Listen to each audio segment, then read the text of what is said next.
Los vastos ejércitos de Alemania y Rusia se enfrentan en la mayor y más devastadora batalla de blindados de la historia. La tierra temblaba, era como si nos sacudiese un gran terremoto. 2.500 Panzer alemanes y cañones de asalto se enfrentan a más de 5.000 tanques soviéticos.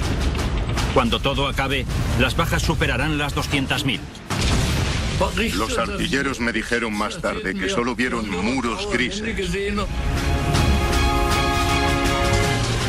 Y no paraban de disparar y disparar. Cielo y tierra estaban en llamas.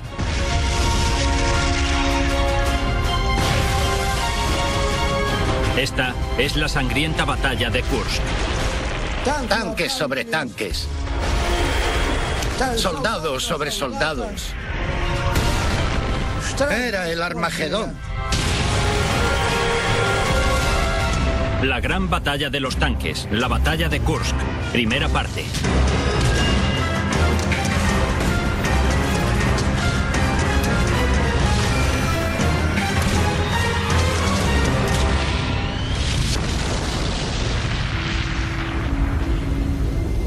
...5 de julio de 1943, Frente del Este, Rusia. Primer día de la Operación Ciudadela de Hitler. Más de 800 tanques alemanes se desplazan por las llanas tierras rusas hacia la ciudad de Kursk. Esperándoles se encuentran los soviéticos, que defienden su patria con el mayor ejército de tanques que se haya reunido jamás.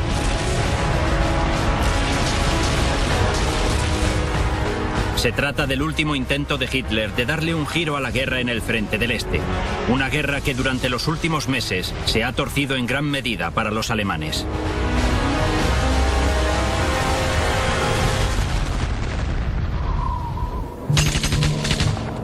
Desde la desastrosa derrota de Stalingrado en febrero del 43, las fuerzas soviéticas han estado bombardeando sin descanso a los alemanes, obligándoles a retroceder 300 kilómetros hacia Alemania.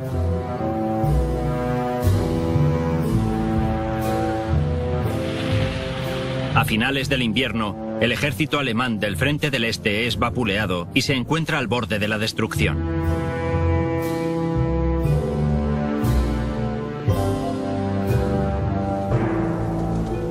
Pero Hitler está decidido a recuperar la iniciativa y planea un contraataque masivo. Su plan consiste en lanzar una maniobra de pinza a larga escala para cortar el saliente soviético concentrado en la ciudad de Kursk. El objetivo es sitiar y destruir más de 500.000 de fuerzas soviéticas en la zona.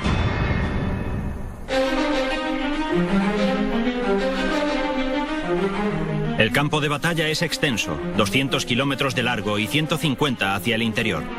La mayor parte son abruptas tierras de cultivo.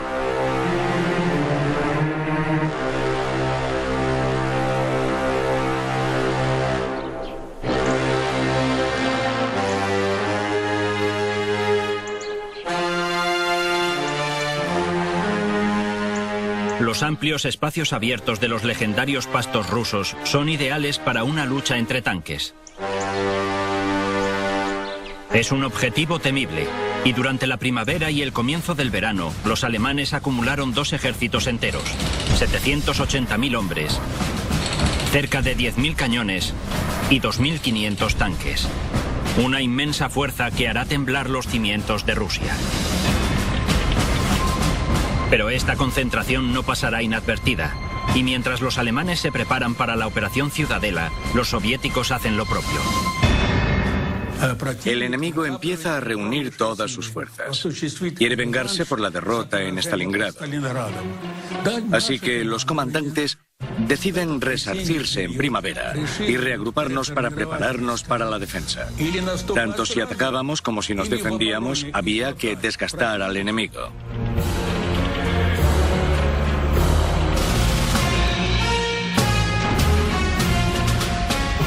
Para enfrentarse al complicado ataque alemán, los soviéticos se fortalecen con casi 2 millones de hombres, 25.000 cañones y más de 5.000 tanques.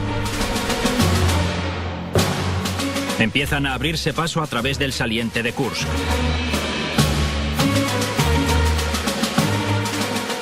300.000 civiles se arman con palas y comienzan a cavar zanjas y trincheras antitanque a lo largo de 400 kilómetros. Los zapadores siembran la zona con 40.000 minas.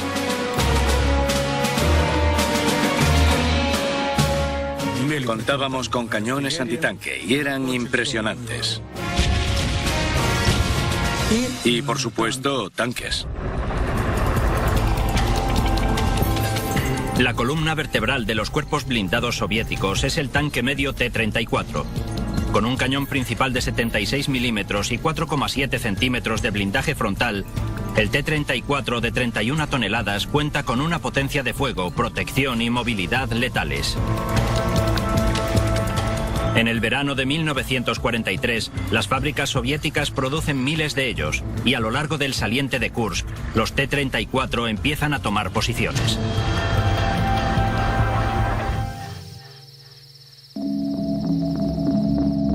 ...5 de julio de 1943.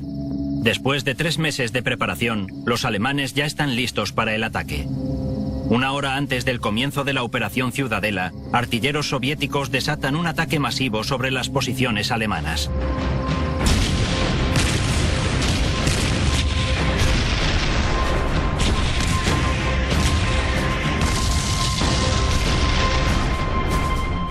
Los soldados alemanes se quedaron totalmente asombrados ante aquello.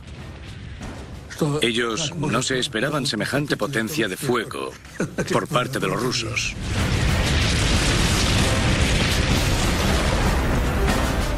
Según se iban haciendo de noche, más se parecían a fuegos artificiales.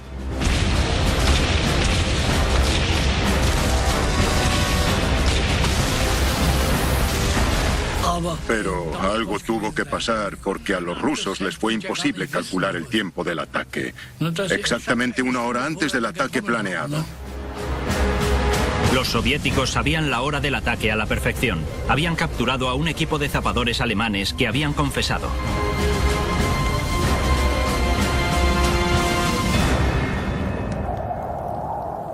La cortina de fuego siembra el caos entre las líneas alemanas y retrasa el lanzamiento de la Operación Ciudadela, pero solo durante 1 hora. Poco después del amanecer, los alemanes atacan.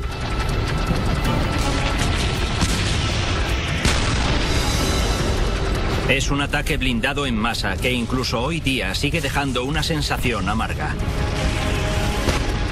Cada uno de los tanques rusos llevaba 20 o 30 pobres diablos, y todos y cada uno de ellos iban borrachos como cubas. Y ahí fue cuando se desató la tormenta.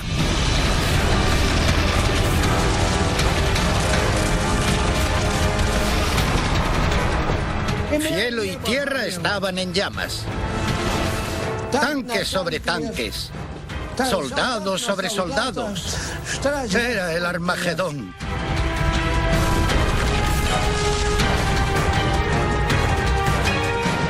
Pero nosotros mantuvimos nuestra palabra, no retroceder ni un paso, por Stalin.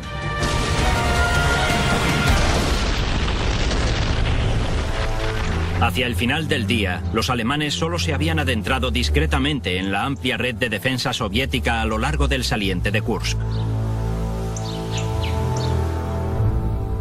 Al sur, el cuarto ejército Panzer alemán ha avanzado tan solo 15 kilómetros, mientras que en el norte el noveno ejército lo lleva mucho peor. Los 10 kilómetros avanzados les han costado docenas de tanques y más de 1000 hombres.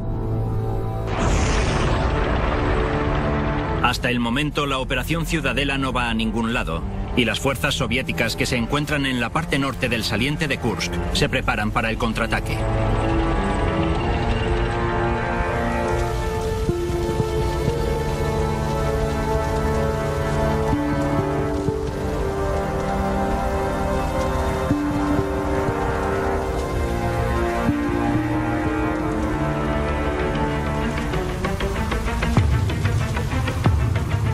Hay escaramuzas por todo el frente. En uno de los enfrentamientos, más de 100 T-34 y los más ligeros T-70, pertenecientes al 16º Cuerpo Blindado Soviético, se enzarzan cara a cara con la 2ª División Panzer alemana. Los Panzers se aproximan en forma de V, con los tanques más grandes en cabeza. Y frente a nosotros contamos hasta 17 tanques Tigre.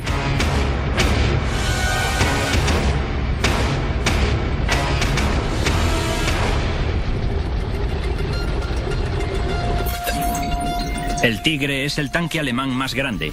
Revestido con cerca de 10 centímetros de blindaje, es prácticamente inmune a los ataques frontales. Pero es su cañón del 88, con un alcance de más de 2 kilómetros, lo que lo convierte en el arma más letal del campo de batalla de Kursk.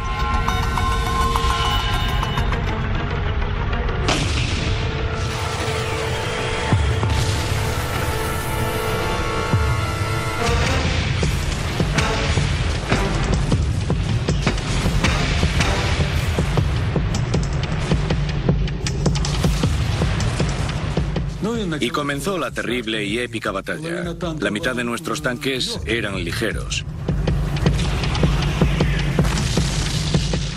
Funcionaban con gasolina, así que podían arder como nada.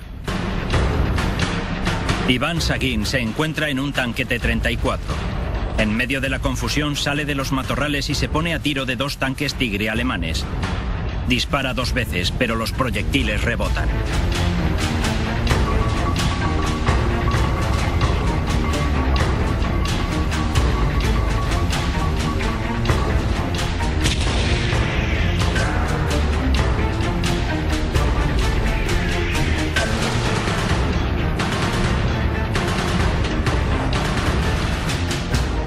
Nuestro tanque tenía un cañón de calibre 76 y no pudo penetrar su casco.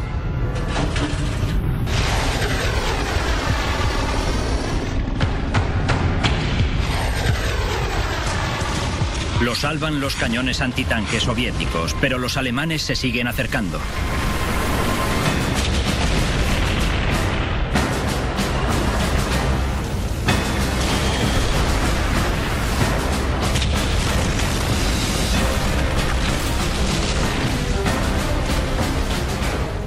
Tenía la escotilla abierta, así que podía asomarme y mirar para buscar el objetivo.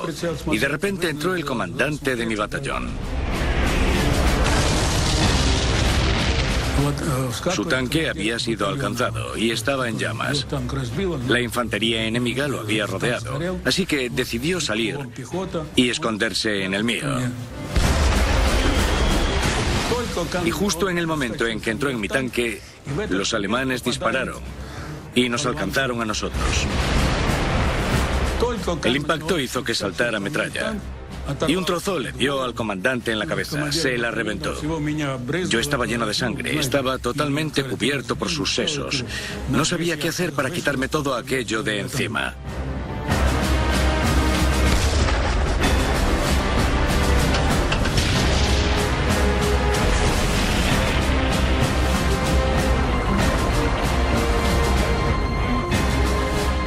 Y así fue el infierno que vivimos el 6 de julio. En menos de 2 días de batalla, miles de hombres perecen en ambos bandos y los restos de cientos de tanques arden en los campos de Kursk. Es solo el comienzo. Los alemanes se preparan para realizar un nuevo ataque. El objetivo, el pequeño pueblo de Poniri, una tranquila parada antes de lo que se convertirá en el centro de una de las batallas más sangrientas de la Segunda Guerra Mundial.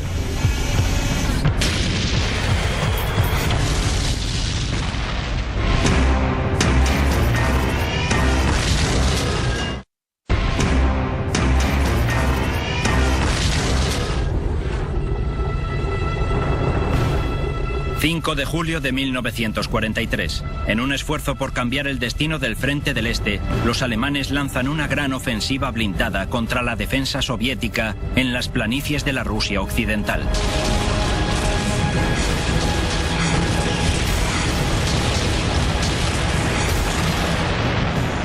El objetivo de la Operación Ciudadela es sitiar y destruir las fuerzas soviéticas que se encuentran alrededor de la ciudad industrial de Kursk.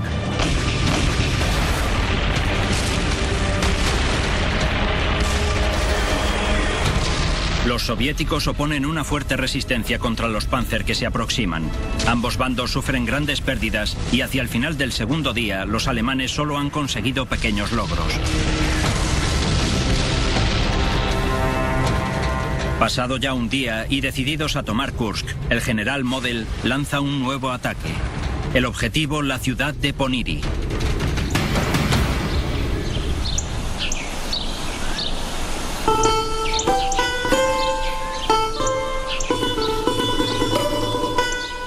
Poniry se encuentra justo entre Orel y Kursk, lo que la convierte en un punto céntrico y de distribución para las granjas de la zona. Si Model y su 9º ejército quieren tomar Kursk, primero tendrán que conquistar Poniry.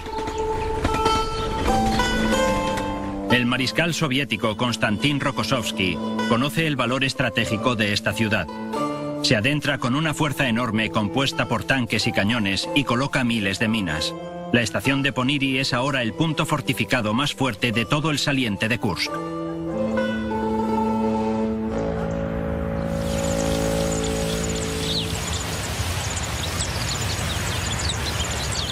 En estos campos con el bosque de fondo, los tanques alemanes avanzaban hacia nosotros, hacia donde nos encontramos ahora.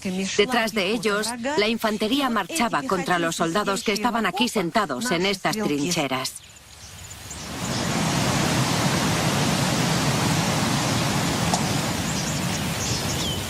La artillería y los tanques se enterraban. Esto que tenemos aquí delante es un refugio donde los tanques se sepultaban. A este tipo de refugios los llamábamos caponera. La víspera de la batalla hay cientos de refugios en Poniry.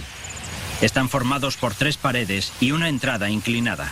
Permiten que los T-34 actúen desde posiciones defensivas como artillería y les dejan moverse con rapidez para realizar operaciones de ataque. Este terreno tan particular se convirtió en el epicentro de la batalla.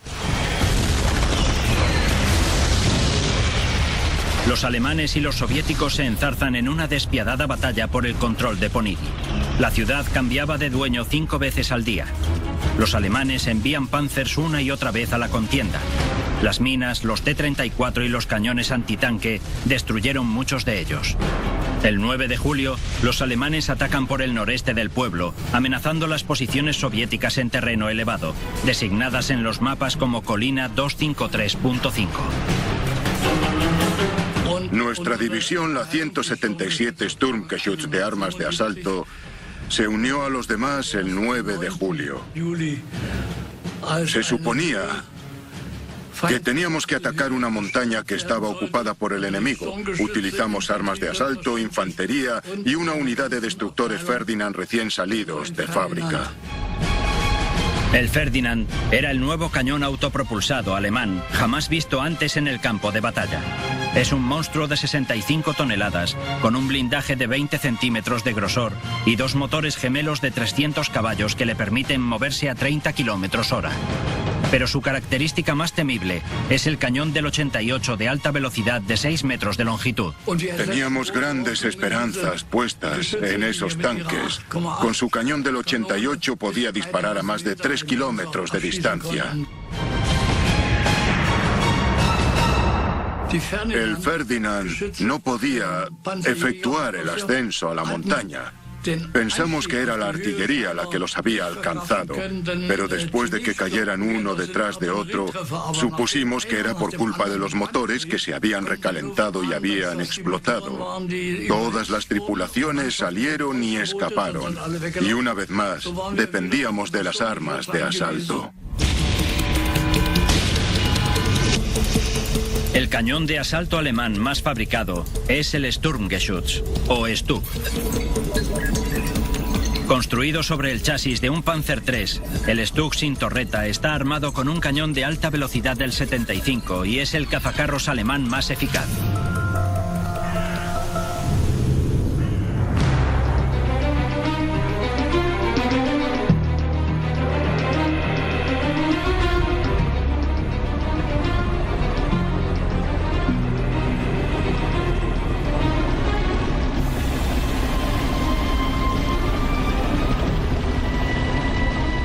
El ataque comenzó y nos adentramos en un campo de minas, colina arriba.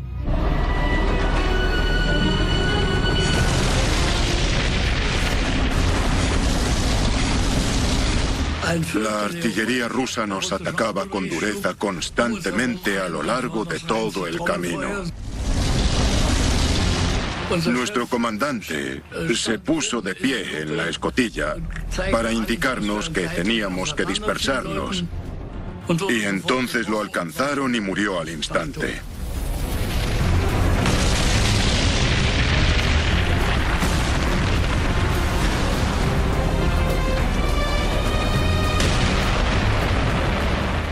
Uno de los tanques fue alcanzado en la cadena y esta voló por los aires.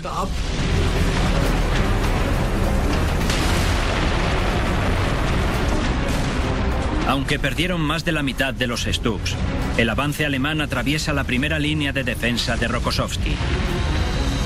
Bose se abre camino a través de las dos primeras líneas de trincheras, justo tras las defensas soviéticas. Le dispara a uno de los cañones antitanque de Rokossovski. Minutos después, otro cañón lo coge por sorpresa.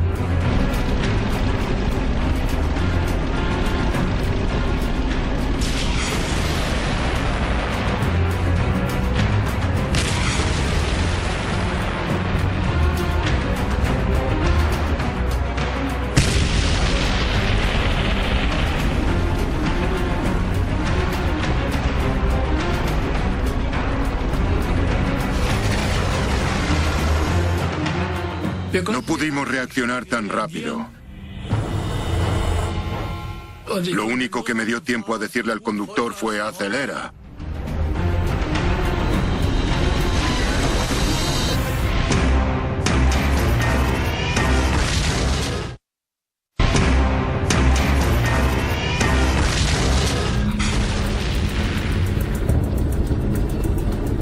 De julio de 1943. Comienza el quinto día de la sangrienta batalla de Kursk, con el 9º ejército alemán todavía con posibilidades de penetrar en la defensa rusa del sector norte. Los alemanes, desesperados por completar el avance hacia Kursk, lanzan un inmenso ataque con blindados sobre el pueblo de Poniri, de gran importancia estratégica. El objetivo es hacerse con la zona elevada al noreste del pueblo, conocida como Colina 253.5.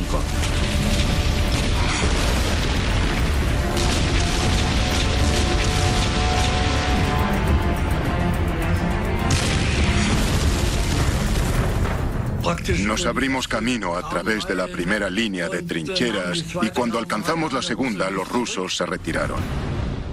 Un poco más tarde, había otro cañón antitanque. No pudimos reaccionar tan rápido. Lo único que me dio tiempo a decirle al conductor fue acelera.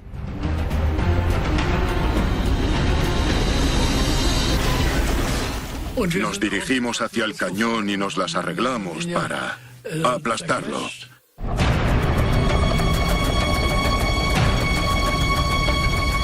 Bose se cruza en el camino de un T-34. Dispara y el proyectil rebota en el tanque soviético.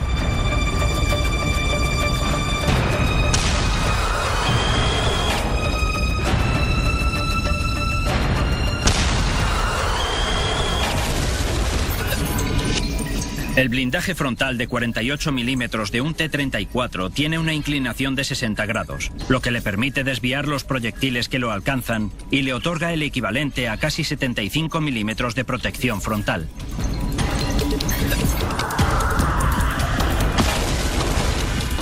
Pero el impacto dejó al tanque tambaleándose de lado a lado.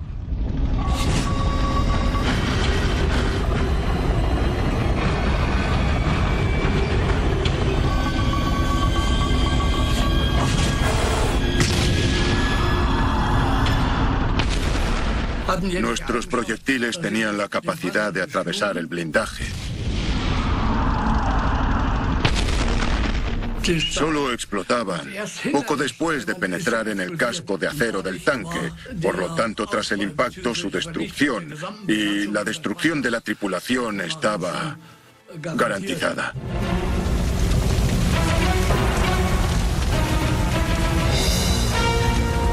Hacia el final del día, aunque con pérdidas, los alemanes llegaron por fin a la colina 253.5. pero causando más daño en la defensa soviética, que luchó hasta el último momento.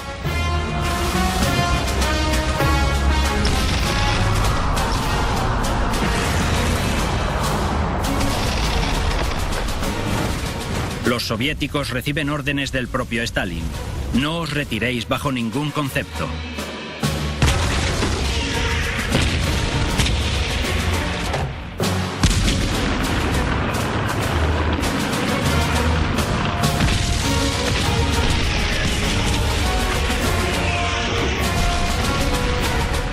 Los soldados no pensaban que iban a morir. Si se tenían que deslizar bajo un tanque para salvar a Rusia, lo hacían.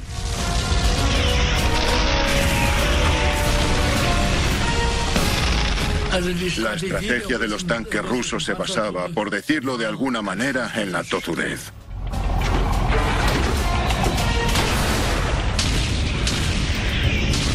Las pérdidas fueron enormes y el campo de batalla estaba lleno de T-34 destrozados. Los soviéticos no le iban a ceder un ápice de terreno a los alemanes. Retroceder nunca. Esas eran las órdenes.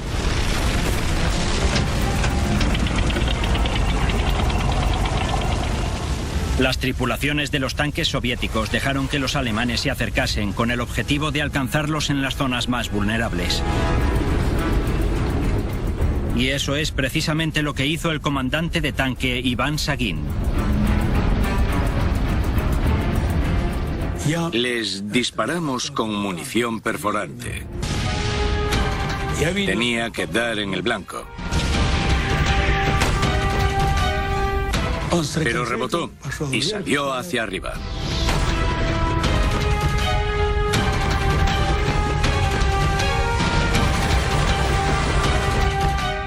En aquel momento un tanque enemigo venía a por mí. Me disparó, pero por suerte no me alcanzó. Me las arreglé para esconderme entre unos matorrales que había cerca. Si no lo hacía, estaba acabado.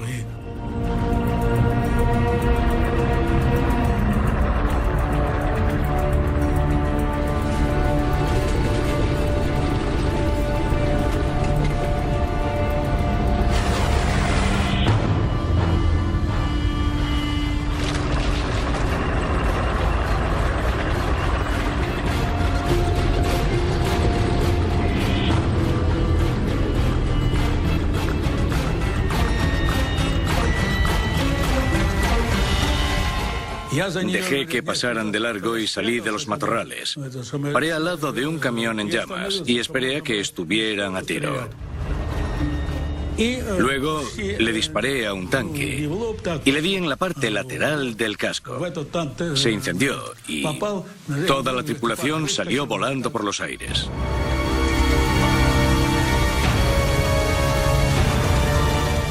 Con aquel tanque fuera de combate y ardiendo, la tripulación alemana salió y reaccionamos al momento. Los matamos. El tanque seguía ardiendo y a su lado estaban tirados los cuerpos de 3 o 4 de aquellos malditos alemanes.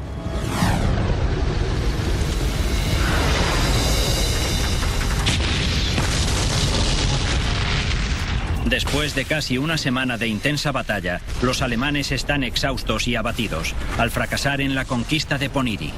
Pero han causado grandes pérdidas en el bando soviético, que parece que cuenta con infinitas reservas de hombres y tanques. Los tanques avanzaban unos contra otros disparando. Los artilleros me dijeron más tarde que solo vieron muros grises y que no paraban de disparar y disparar.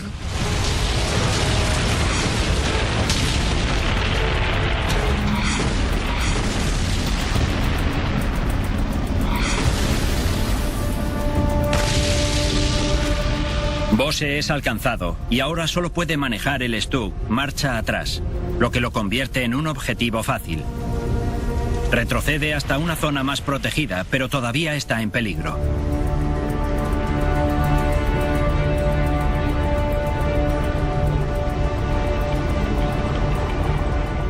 Cuando estábamos allí parados, un T-34 vino hacia nosotros a toda velocidad.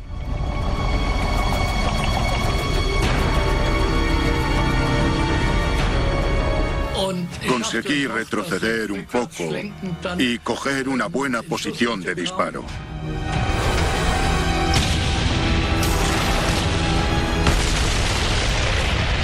Entonces le disparé y al momento el tanque empezó a arder.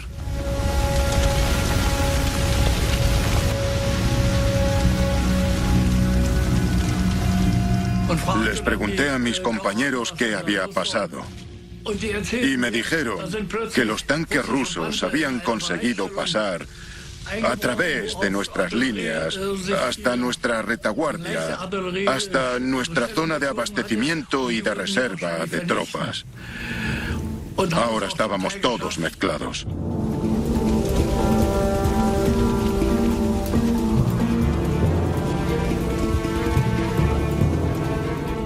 Y así comenzó la batalla entre blindados, algo que nunca se había visto antes y que no se querrá volver a vivir en mucho tiempo. Poco a poco nos fuimos dando cuenta de que el plan que habían trazado nuestros altos mandos no era tan práctico ni operativo al fin y al cabo como al principio se esperaba. Lo que Bose y el resto de los alemanes del Frente del Norte estaban viviendo era solo el comienzo de un enorme contraataque ruso que determinaría el resultado de la batalla de Kursk y cambiaría el curso de la Segunda Guerra Mundial.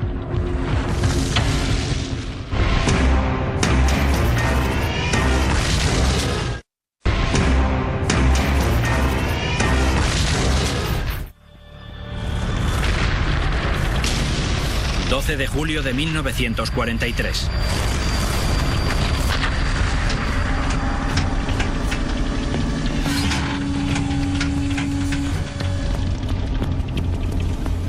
La batalla se adentra en su segunda semana.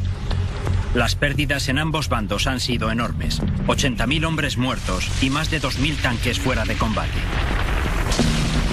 En el Frente del Norte, los alemanes han perdido 21.000 hombres y el 50% de su fuerza blindada. Ya no les quedan reservas. Al general Model ya no le es posible continuar con el ataque. Al margen de las grandes pérdidas, los soviéticos todavía cuentan con más de 400.000 hombres, 15.000 cañones y más de 1.400 tanques. Con estas amplias reservas, lanzan la Operación Kutuzov.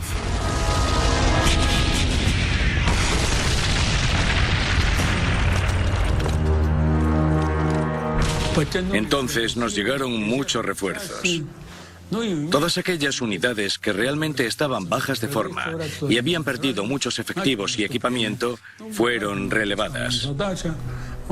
El mando había establecido un objetivo claro para cada división y para cada regimiento. A los que no nos sustituyeron, seguimos adelante con el ataque. No podíamos parar, había que seguir avanzando. Y ahí fue cuando el enemigo sufrió grandes pérdidas y nosotros comenzamos una nueva operación. Avanzábamos contra los alemanes con fuerza y decisión, porque contábamos con numerosos refuerzos y además teníamos mucha motivación. La Operación Kutuzov comienza el 12 de julio. El objetivo es penetrar a través del amplio flanco sin defender del 9º Ejército de Model.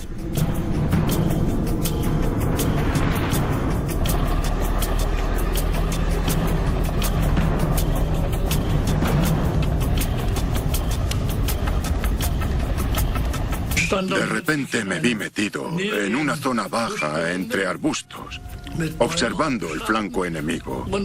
Después de un rato, percibí movimiento alado.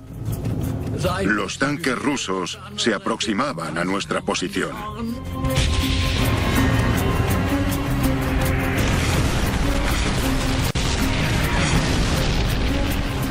Entonces escuchamos un extraño ruido sobre nosotros. Los alemanes reciben ayuda desde el aire. En un intento desesperado por parar el avance soviético, sacan todo lo que tienen al campo de batalla, incluidos los remanentes de lo que una vez fue la formidable Luftwaffe. Los Stuka se acercaron a nuestra posición de improviso y comenzaron el ataque sobre los tanques rusos. Mirabas hacia arriba y veías cómo los aviones soltaban las bombas. Tú ibas dentro del tanque, cerrabas la escotilla y esperabas a ver si saltabas por los aires o no.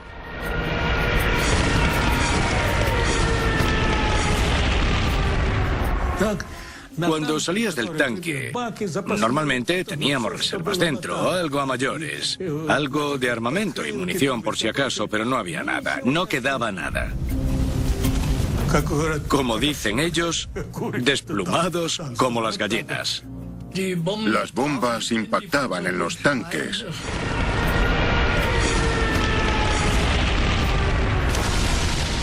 E iban creando enormes cráteres.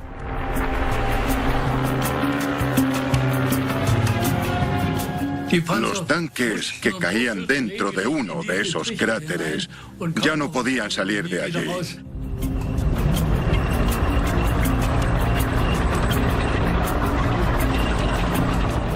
Entonces giré, en cuanto vi un tanque ruso frente a mí, a unos 100 metros.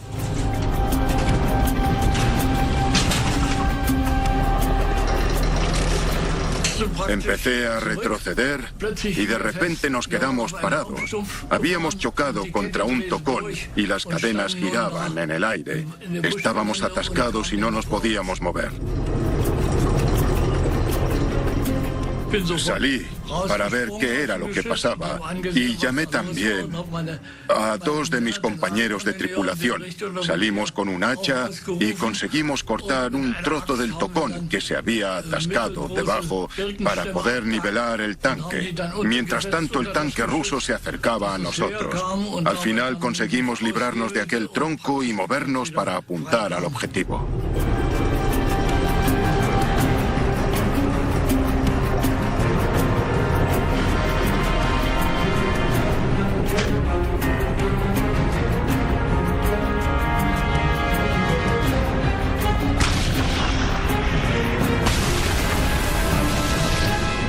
Justo después disparé y explotó.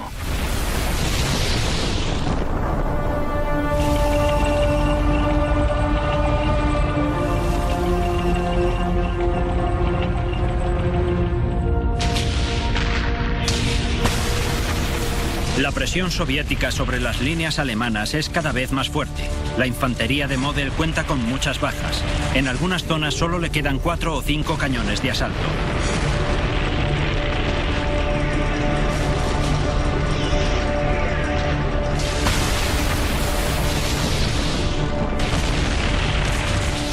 Esto hace que los alemanes no puedan establecer nuevas posiciones defensivas.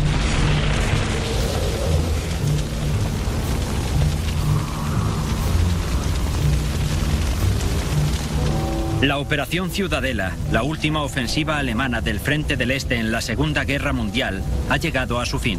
La batalla de Kursk termina el 14 de julio. Pero la lucha continúa. Ahora la ofensiva es soviética. Dan comienzo a una despiadada persecución y destrucción de las fuerzas alemanas, que continuará hasta llegar a Berlín.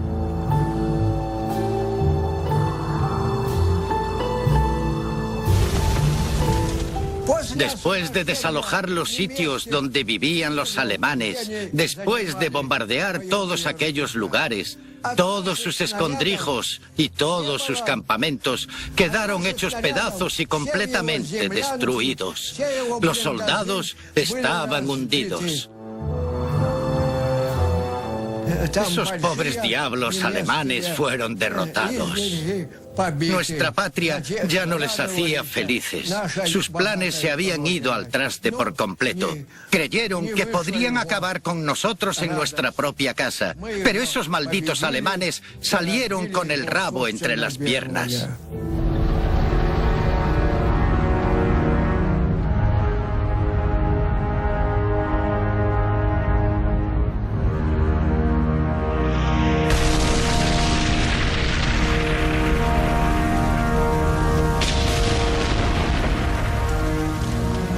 En 8 días de lucha, alrededor de 200.000 hombres murieron o resultaron heridos y cerca de 3.000 tanques quedaron fuera de combate. Los campos de batalla estaban repletos de muertos y de restos de tanques alemanes y rusos.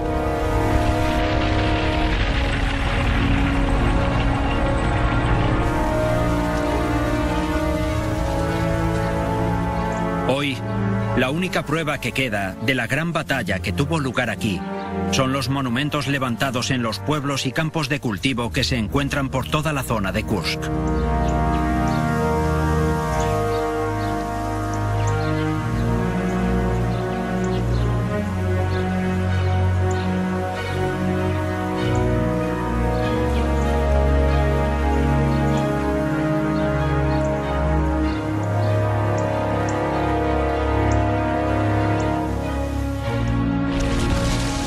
Los costes reales de la batalla no se pueden contabilizar teniendo solamente en cuenta a los soldados y a los tanques, ya que el precio de la guerra en el frente del Este lo han pagado cada hombre, mujer y niño.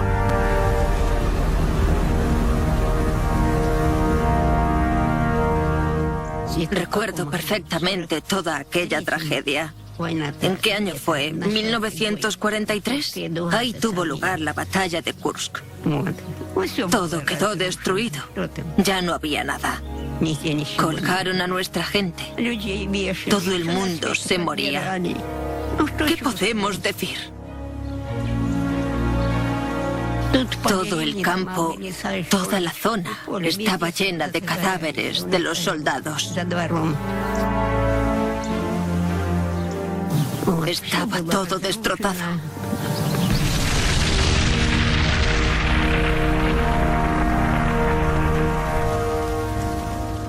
Mientras nos íbamos de lejos, se escuchaban voces gritando: ¡ayuda! ¡Socorro! Por favor, avisad a mi madre. Llevadnos con vosotros. Paré y metimos en el tanque a todos los compañeros heridos que pudimos. Tuve que ver cosas terribles. ¿Qué más le puedo contar? Son demasiadas cosas las que se podrían contar. Fue algo terrible. No se puede describir. Había cuerpos por todas partes.